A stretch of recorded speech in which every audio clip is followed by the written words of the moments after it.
Assalamualaikum warahmatullahi wabarakatuh. Halo semuanya, perkenalkan nama saya Mahendra Winata Kusuma. Saya dari kelas D3 Sistem Informasi 4901 Telkom University dengan NIM 6070 125300003. Berdirinya saya di sini, saya akan memenuhi perbaikan nilai untuk mata kuliah algoritma dan pemrograman. Jadi di sini saya akan membuat video, sebuah tutorial ataupun penjelasan materi untuk materi dari mata kuliah algoritma dan pemrograman. Nah, kita langsung saja menuju ke materi mata kuliah kali ini. Di sini saya akan menjelaskan materi algoritma dan pemrograman. Untuk yang pertama, algoritma dan pemrograman sendiri adalah dasar untuk menciptakan solusi efektif dalam berbagai masalah.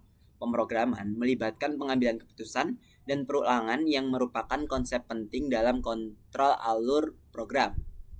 Dengan memahami bagaimana program melakukan evaluasi kondisi dan mengulangi aksi, kita dapat membangun aplikasi yang efisien. Dalam presentasi ini, kita akan membahas seluk-beluk percabangan dan perulangan serta tujuan pembelajaran yang jelas untuk mendukung pemahaman yang lebih baik.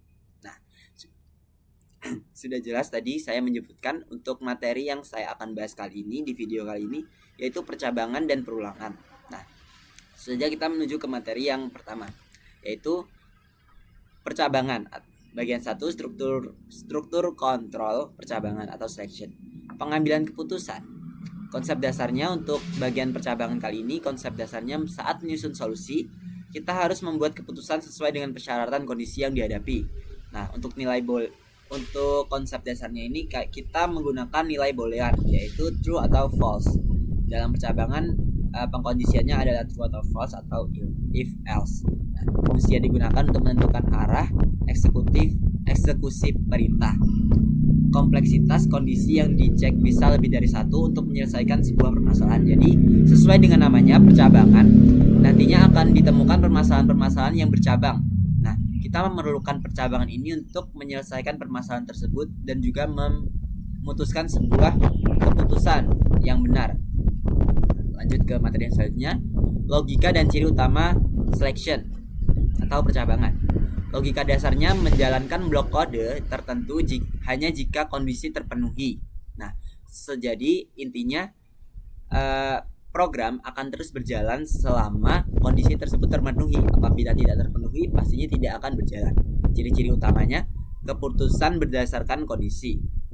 Lalu kontrol alirannya, program mengalir dari satu keputusan berikutnya. Jadi sesuai dengan urutan dari program Java pasti dari atas ke bawah. Nah, itu akan urut dari yang pertama dijalankan sampai ke akhir. Lalu dinamismenya, program beradaptasi terhadap input data atau perubahan nilai variabel. Lalu elemen utama yang digunakan dalam percabangan atau selection ini yaitu pengkondisiannya. Ekspresi logika menggunakan operasi relasi lebih besar, lebih kecil, sama dengan, tidak sama dengan, juga lebih besar sama dengan, dan juga lebih kecil sama dengan. Nah, untuk operator logikanya sendiri yaitu AND yang dilambangkan dengan tanda dan 2, dan juga ada OR yang digambarkan dengan tanda garis lurus 2, sama NOT yang digambarkan dengan tanda seru. Lalu ada blok kode. Blok kode sendiri adalah sekumpulan instruksi di dalam kurung kurawal, yang dimana blok kode ini akan dijalankan dan menghasilkan output yang sesuai dengan keinginan kita. Lalu blok kode ini dapat berisi satu atau lebih pernyataan yang dieksekusi secara berurutan. Itu bebas dan tergantung dari inputan dari usernya. Mau seberapa, itu akan menentukan panjang atau pendeknya blok kode. Lalu ada tipe-tipe logika selection. Ada yang pertama simple selection atau simple percabangan. Ada if statement yang dimana artinya jika benar dieksekusi, jika salah dilewati. Nah, ini merupakan percabangan yang paling simple dan paling sering digunakan oleh semua mungkin programmer atau mahasiswa untuk memahami awal dari mata kuliah algoritma pemrograman ini.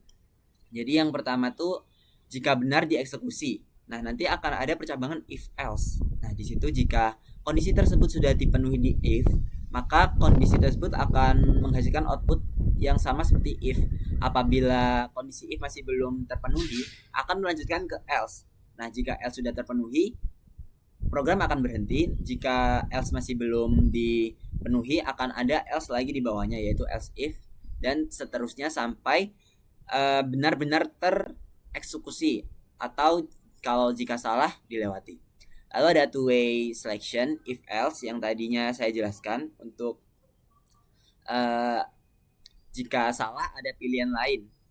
Nah, itu namanya two-way selection. Dan juga ada multi-way selection if else if, itu ada 2, 3 atau lebih pilihan. Jadi misal dari if belum terpenuhi, bisa bercabang di else if-nya, lalu juga seterusnya sampai menemukan blok kode yang benar-benar bisa terpenuhi oleh program. Lalu juga ada switch case yang digunakan untuk perbandingan beberapa nilai tetap secara lebih efisien. Kita lanjut ke selanjutnya. Nah, ini adalah contoh studi kasus yang sangat sederhana. Masalahnya adalah cek pengguna anak-anak, apakah umurnya lebih kecil sama dengan 17 atau lebih dewasa. Apabila si anak-anak ini 17, umurnya lebih kecil dari 17, outputnya akan menghasilkan Anda masih anak-anak. Tapi jika lebih besar dari 17 atau sudah dewasa, output yang dihasilkan adalah Anda sudah dewasa. Nah, ini mungkin contoh dari source code dari program sederhana ini, yaitu input umur. Lalu ada if, jika umur lebih kecil dari 17, outputnya Anda masih anak-anak. Else-nya, output Anda sudah dewasa. Jadi apabila inputannya 15, akan menghasilkan output Anda masih anak-anak. Jika inputannya 19, Anda sudah dewasa. Nah, lalu kita lanjut ke materi selanjutnya. Ini ada contoh studi kasus perhitungan diskon.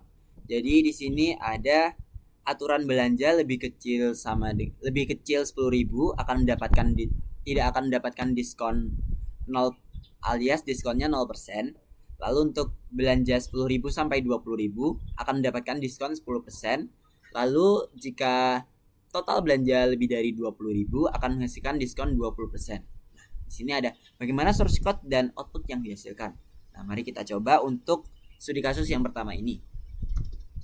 Jadi di sini saya sudah membuat filenya yang dinamakan public class cabang. Lalu tak lupa kita di sini memberikan importnya, import java.utilscanner, supaya si program nantinya akan bisa mendeteksi keseluruhan dan bisa di run. Lalu di sini kita coba public static void main.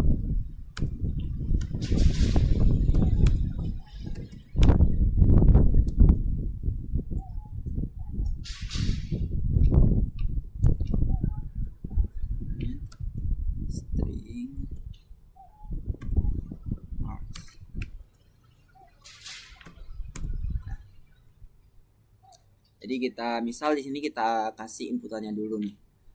Kita kasih pendeteksiannya dulu, scanner scan. Nah, di sini gunanya untuk variabel scannernya supaya nanti inputannya itu bisa terdeteksi oleh programnya. Jadi scanner scan, misal new scanner.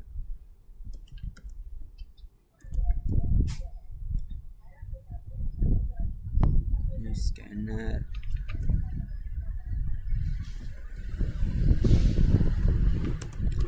new scanner.system.in.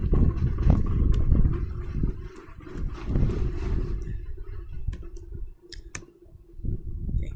Jadi di sini kita kasih inputannya terlebih dahulu, yaitu misal out print.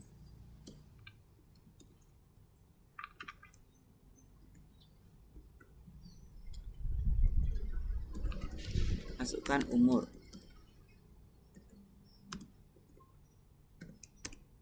Lalu di sini ada integer umur. integer umur sama dengan scan dots. Karena ini kita menggunakan variabel integer, jadi kita menggunakan scan next integer.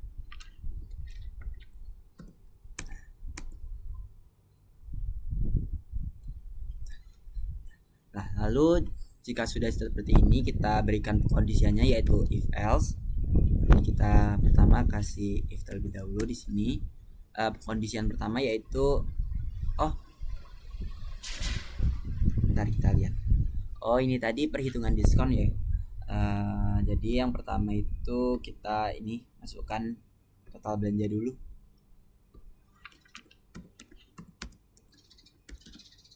Nah,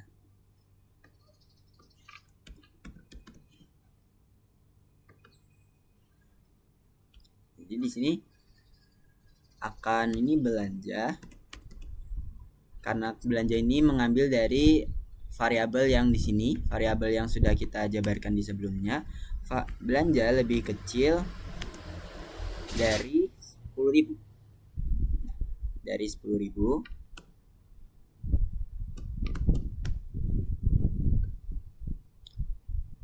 maka di sini potongan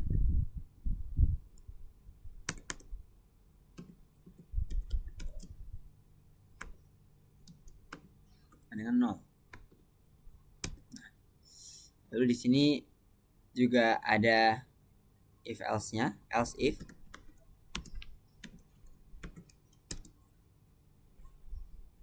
Kita kasih condition-nya. Jika belanja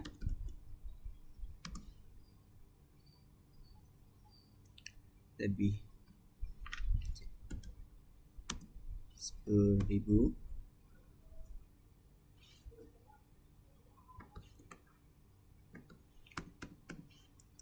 dan belanja lebih kecil 20.000,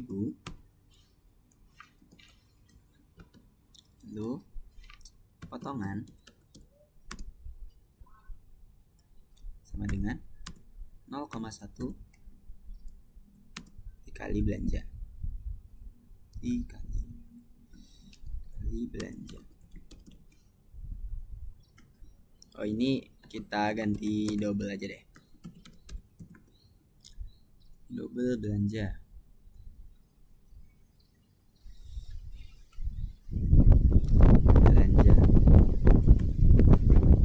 Lalu kita kasih pengondisian terakhir yang tadinya lebih besar dari 20.000. Else if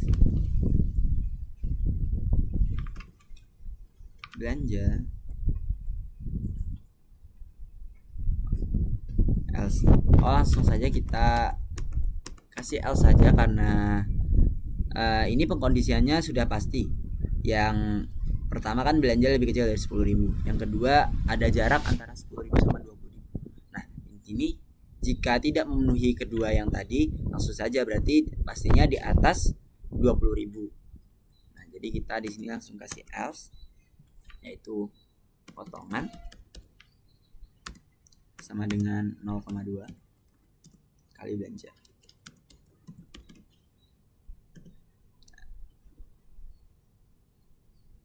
Nah, kenapa 0,2? Karena di sini 20% kan. 20% karena kita menggunakan double, jadi kita gunakan desimal supaya lebih mudah, karena jika kita menggunakan persen nanti kan 20 bagi 100 pasti itu akan susah, jadi kita lebih prefer ke menggunakan double. Sini kita inisialisasi, karena ini tidak terdeteksi yang bagian potongan, kita harus membuat nama variabelnya dulu. Di sini ada double potongan dengan 0. Gunanya 0 di sini untuk memberi nilai awal di potongan ini.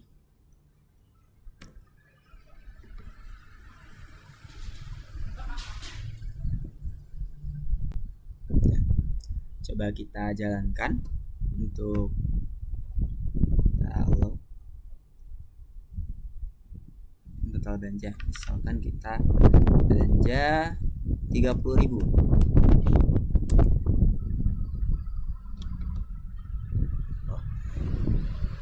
Karena ini tidak muncul, mengapa? Alasannya karena di sini kita belum menampilkan output yang akan ditampilkan oleh programnya. Jadi kita hanya sampai di prosesnya saja tanpa menampilkan si outputnya. Jadi kita di sini perlu menambahkan sistem outprint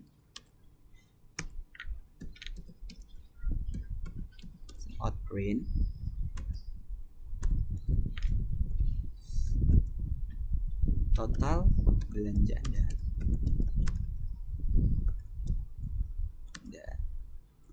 Adalah kita kasih plus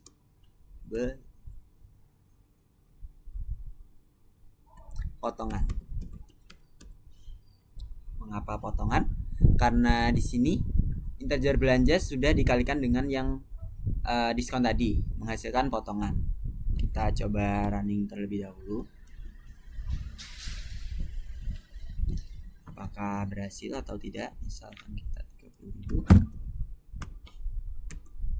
Nah, total belanja Anda adalah 6.000. Jadi yang benar ini salah karena ini yang diambil adalah nilai diskonnya. Mengapa demikian? Karena ini hanya menghitung diskon dari inputannya. Jadi di sini kita harus menambahkan lagi untuk perhitungan yang total akhirnya. Jadi di sini kita misalkan double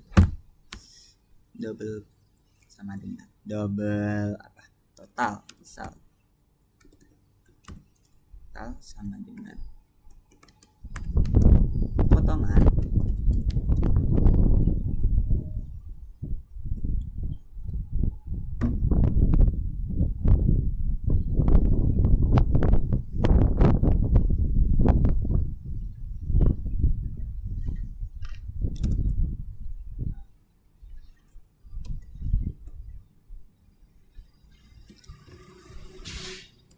belanja dikurang potongan. Kita coba terlebih dahulu di sini. Apakah masih salah?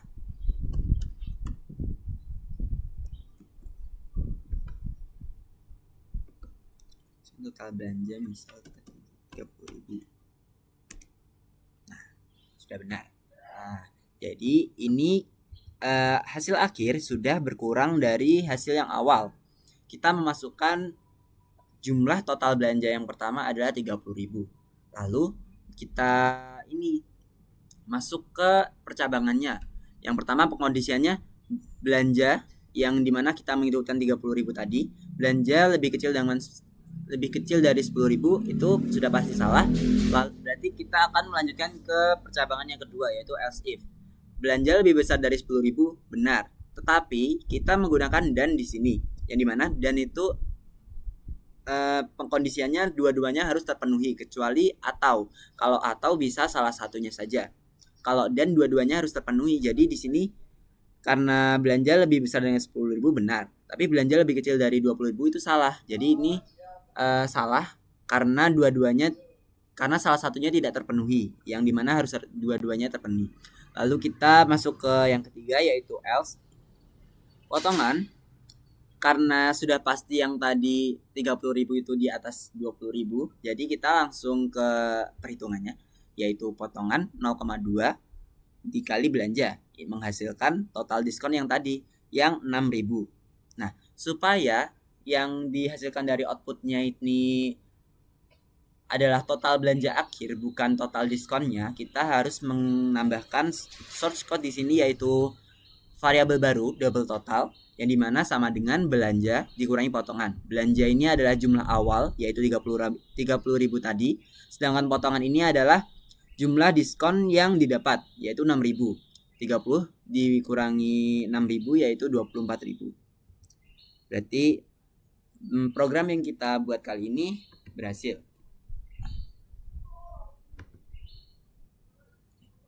Lalu kita lanjut ke materi yang selanjutnya, yaitu ada perulangan. Nah, di sini saya akan menjabarkan konsep umumnya terlebih dahulu. Perulangan merupakan melakukan aktivitas yang sama berkali-kali.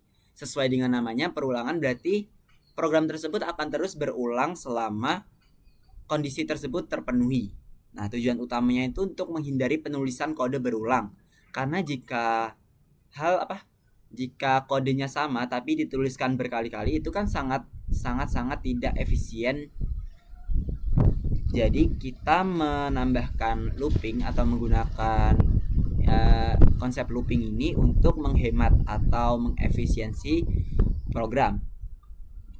Lalu juga ada meminimalkan kesalahan penulisan manual. Lalu untuk kontrolnya terdapat kondisi tertentu yang menentukan kapan perulangan diberhentikan. Jadi secara tidak langsung hampir sama seperti if else tadi atau percabangan tadi. Program akan terus berjalan selama kondisi tersebut terpenuhi. Namun jika yang percabangan tadi itu kondisinya if else, di sini kita akan menggunakan ini komponen dan tipe perulangan. Komponen pentingnya ada inisialisasi atau nilai awal variabel counter. Ini sangat penting atau krusial bagi looping karena inisialisasi ini adalah patokan dari looping tersebut. Lalu ada pengkondisiannya, syarat agar looping terus berjalan dan juga harus bernilai true, tidak boleh false. Lalu adanya blok kode, logika utama yang diulang dan juga ada perubahan nilai seperti increment dan decrement. Untuk increment sendiri itu adalah sebuah source code atau kode yang akan bertambah selama program tersebut berulang atau ngelooping. Jadi didefinisikan seperti inisialisasi atau I, misal I itu dinamakan increment. Jika decrement adalah kebalikannya, yaitu mengurangi, yaitu I min, I kurang gitu. Nanti kita akan coba tunjukkan bagaimana source code-nya. Lalu ada tipe iterasinya, yaitu pretest, kondisi dicek sebelum blok kode seperti for sama while, dan juga ada post test, kondisi dicek setelah blok kode, ada do while. Lalu struktur perulangan pada algoritma for to do menggunakan variabel counter dengan batas awal dan akhir yang jelas. Lalu ada while do, mengecek kondisi di awal sebelum menjalankan perintah. Dan juga ada repeat until, menjalankan perintah minimal 1 kali, lalu berhenti jika kondisi bernilai true. Nah, jadi di sini kita dapat memahami terlebih dahulu for to do ini menggunakan variabel counter dengan batas awal dan akhir yang jelas. Jadi sudah ditentukan mana batas awalnya dan juga batas akhirnya. Lalu untuk while do mengecek kondisi di awal sebelum menjalankan perintah. Jadi jika kita memakai while do, si program ini akan mengecek terlebih dahulu kondisi awalnya sebelum menjalankan perintah yang akan diterima dia. Lalu untuk repeat until, program akan menjalankan minimal 1 kali, terus akan berhenti jika kondisi sudah bernilai true, tidak akan melanjutkan ke program yang selanjutnya. Lalu kita lanjut ke materi selanjutnya, yaitu ada sintaksnya. Jadi di sini kita ada 3 perulangan, yaitu for, while, dan juga do while. Nah, for loop sintaks. For ini kita sintaksnya seperti ini. For, lalu ada inisialisasi. Inisialisasinya itu seperti integer i atau double i, string i ataupun x, abjad lainnya dipersilahkan. Lalu untuk pengkondisiannya, misal i lebih kecil sama dengan inputan yang diberikan. Nah, gitu. Lalu increment decrement tadi yang seperti tadi sesuai dengan inisialisasinya. Jadi misal inisialisasinya i, yaitu i++ untuk increment dan i minus untuk decrement. Lalu di sini terdapat blok kodenya. Lalu yang kedua ada while loop syntax. Di sini pertama inisialisasinya. Lalu yang kedua ada while, pengkondisiannya. Di dalam kondisiannya ini ada hal yang ingin kita capai. Seperti yang tadi kan misal i lebih kecil sama dengan inputan. Nah, kita pengkondisiannya ditaruh di sini, di dalam kurung ini. Lalu ada blok kode dan yang terakhir ada increment atau decrementnya. Lalu untuk do while loop syntax ini yang pertama ada inisialisasi, lalu kita kasih kode do, lalu ada blok kode dan juga dilanjutkan dengan increment dan decrement. Nah, perbedaannya dengan while loop, apabila kalau while loop itu pengkondisiannya di atas sebelum adanya blok kode.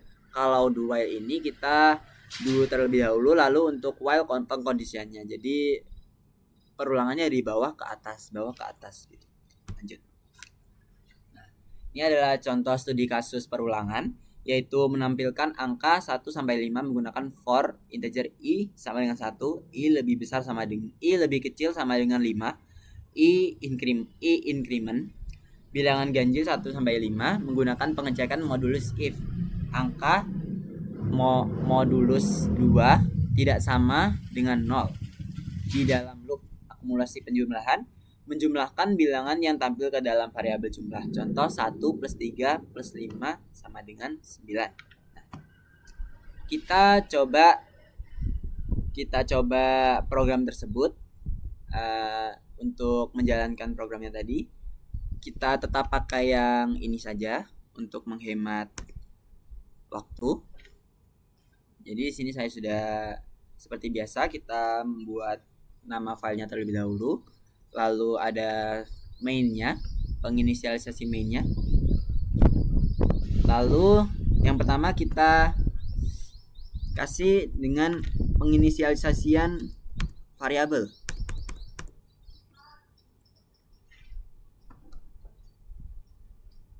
Integer jumlah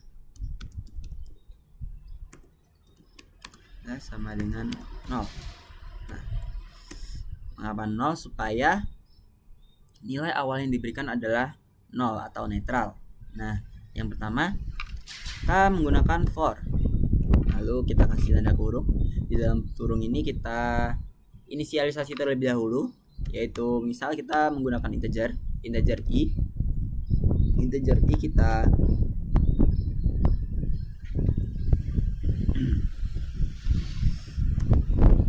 integer i sama dengan 0, lalu kita kasih titik koma, lalu i lebih kecil sama dengan 5. Kita kasih tanda titik koma, lalu i increment. Nah, contoh increment seperti ini teman-teman. Untuk i inisialisasi nama ini dari variabelnya terlebih dahulu, lalu disusul dengan tanda plus untuk increment, dan disusul dengan tanda kurang atau minus untuk decrement.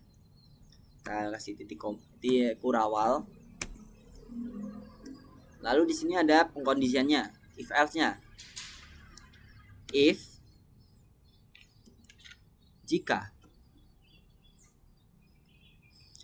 jika angka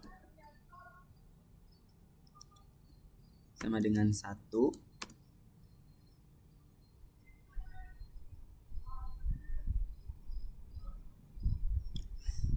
sama dengan 1,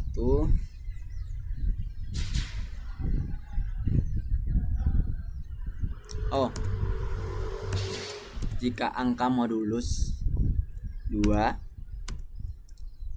tidak sama dengan 0,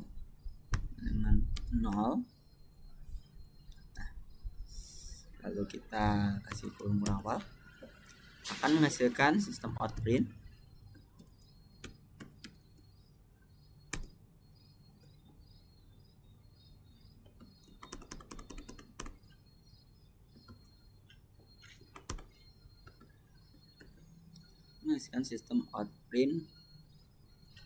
i plus. Nah, sini kita adalah bilangan ganjil sesuai dengan perintah tadi, karena di yang tadi kita kan studi kasusnya mencari bilangan ganjil 1 sampai 5 menggunakan pengecekan modulus if. Nah, oke. Jika sudah, lalu kita lanjut ke bawahnya. Jumlah sama dengan plus sama dengan i.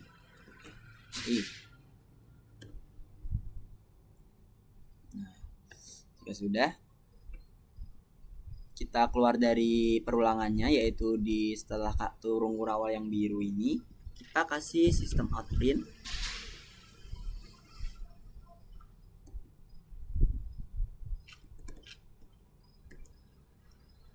Hasil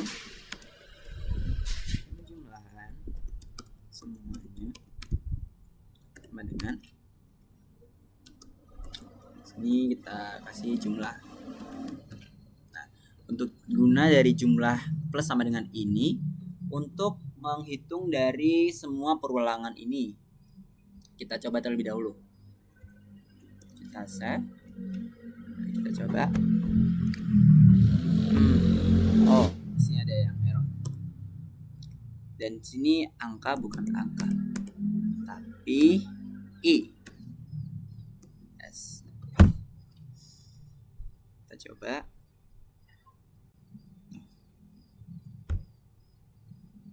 Printlan.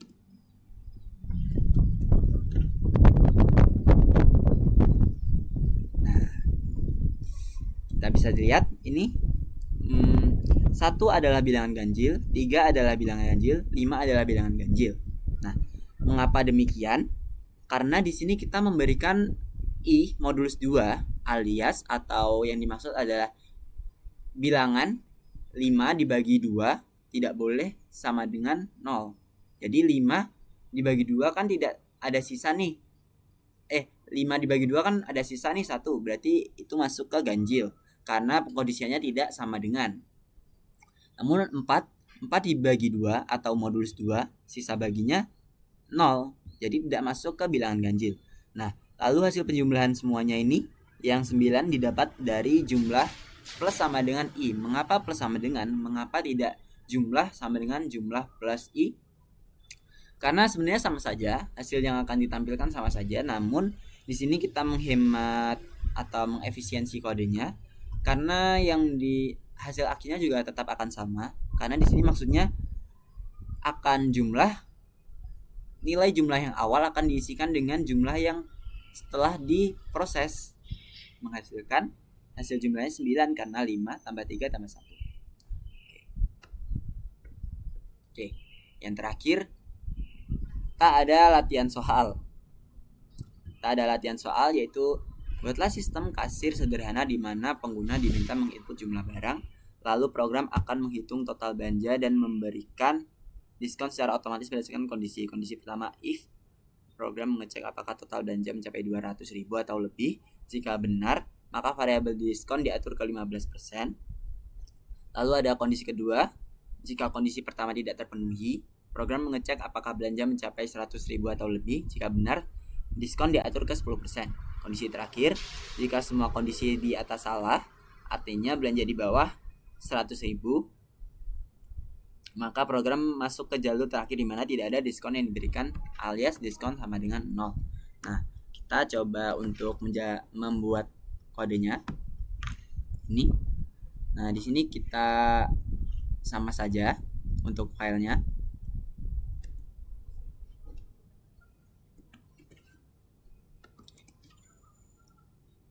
Nah, yang pertama kita inisialisasi dulu nih untuk inputannya. Jadi kita gunakan scanner, scan dengan new scanner system.in.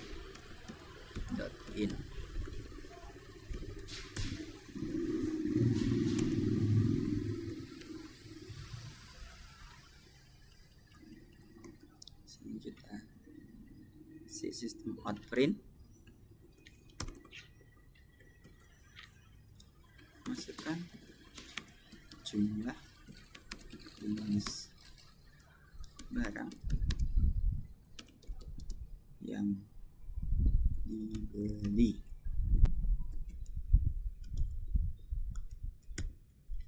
Kita kasih inisialisasi variabel tipe datanya, yaitu double, misal kita kasih di sini harga, jumlah jenis barang, misal jumlah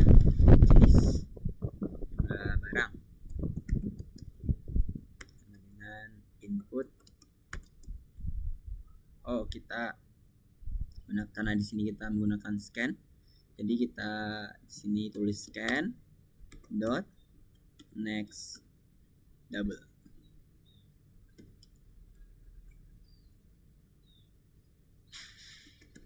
Kita gunakan integer saja di sini karena jumlah barang pasti sudah dipastikan nilainya bulat, tidak mungkin desimal. Oke, sudah. Kita lanjut yang kedua. Kita kasih inisialisasi variabelnya. Misal total belanja.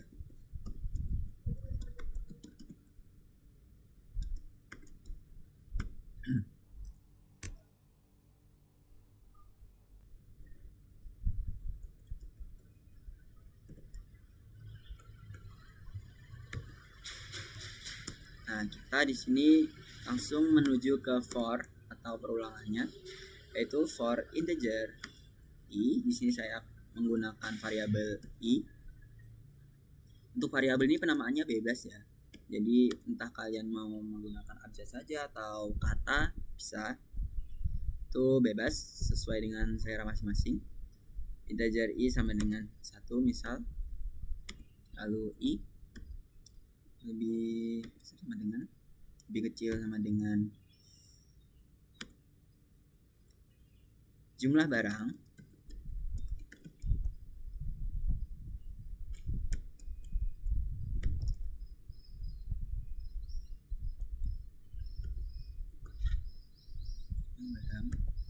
lalu ada i increment.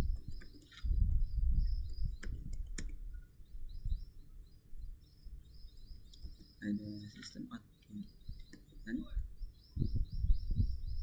pada sistem on print dan ini bisa kita berikan masukkan harga barang ke, nah kita kasih plus i plus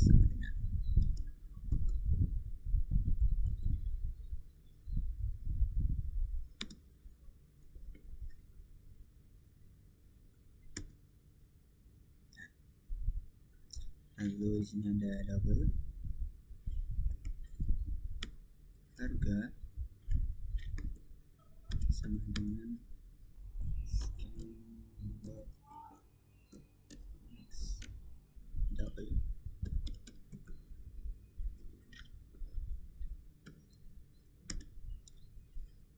Total belanja yang sudah kita namai variabelnya di atas, total belanja plus sama dengan harga. Oke, lanjut ke yang selanjutnya, keluar dari perulangannya, yaitu kita tambahkan sistem outprint.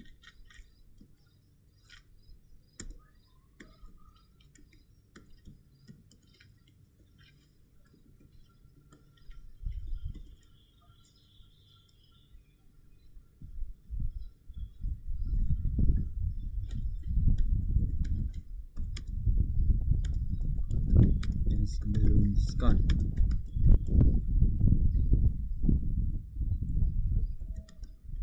RP plus total belanja. Oke.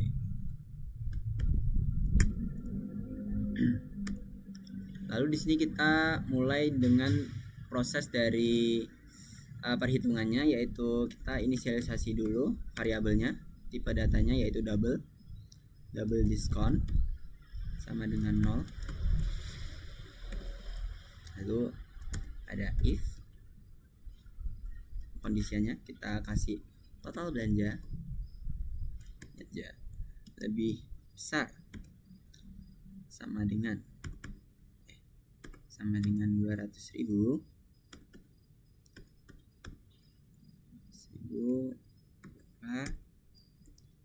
diskon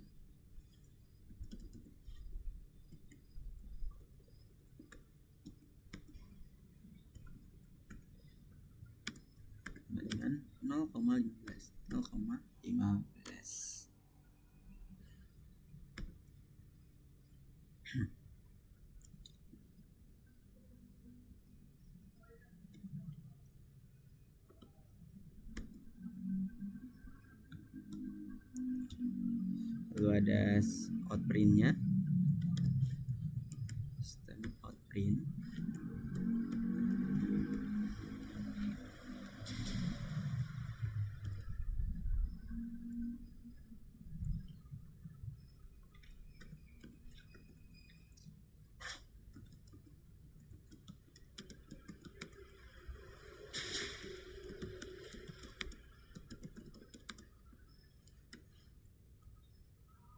%. Oke. Lalu kita di sini kasih pengondisian yang kedua yaitu else if.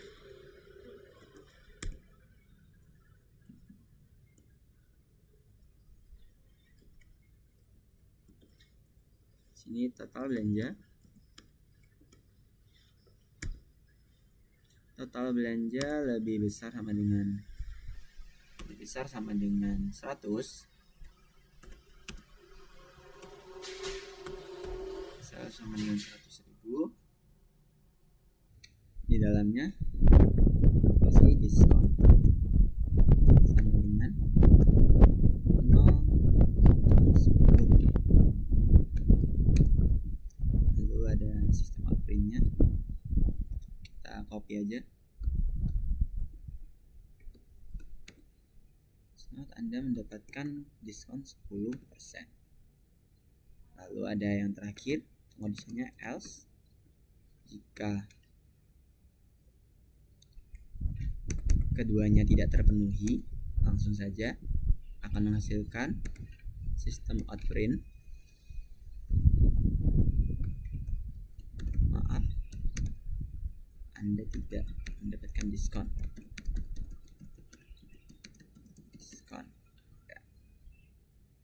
Nah, ini adalah masih dalam perhitungannya. Nah, untuk selanjutnya setelah diberikan pekondisian, kita mulai dengan perhitungan yang terakhir atau penjumlahan untuk menentukan total belanja akhirnya. Yaitu kita kasih dulu di sini tipe datanya, double variabelnya misal potongan harga sama dengan total belanja dikali diskon. Ini double total akhir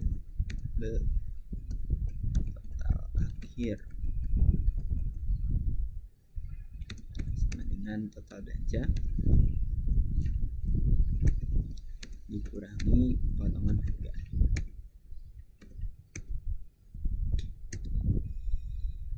Lalu ada sistem outprint di sini.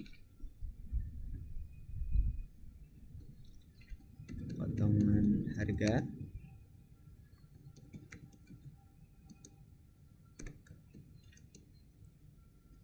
ada berapa rupiah ditambah dengan plus potongan harga. Lalu untuk yang sistem outprint yang kedua yaitu total yang harus dibayarkan.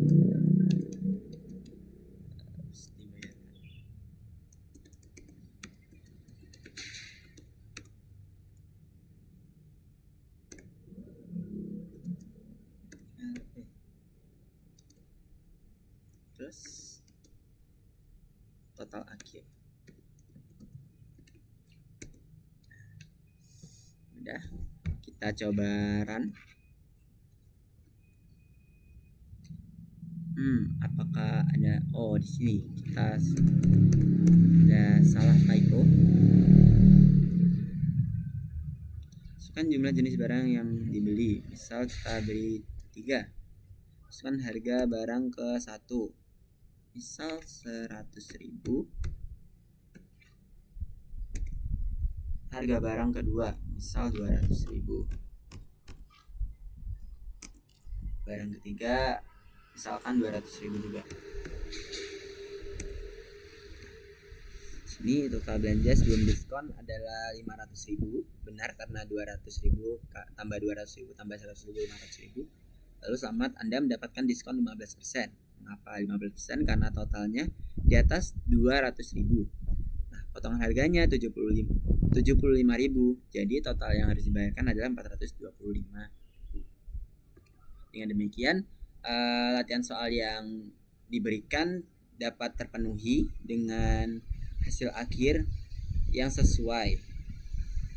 Mungkin untuk selamat ini kita menggunakan selamat Anda di sini harus menggunakan Finland.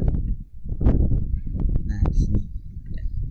Mungkin itu saja, cukup sekian yang bisa saya sampaikan mengenai materi percabangan dan juga perulangan. Saya menyampaikan terima kasih banyak dan mohon maaf mungkin masih banyak kalimat atau kata-kata saya yang masih kurang dipahami dalam menjelaskan ataupun mungkin masih terdapat banyak kode yang salah. Saya mohon maaf sebesar-besarnya. Terima kasih sudah menonton. Wassalamualaikum warahmatullahi wabarakatuh.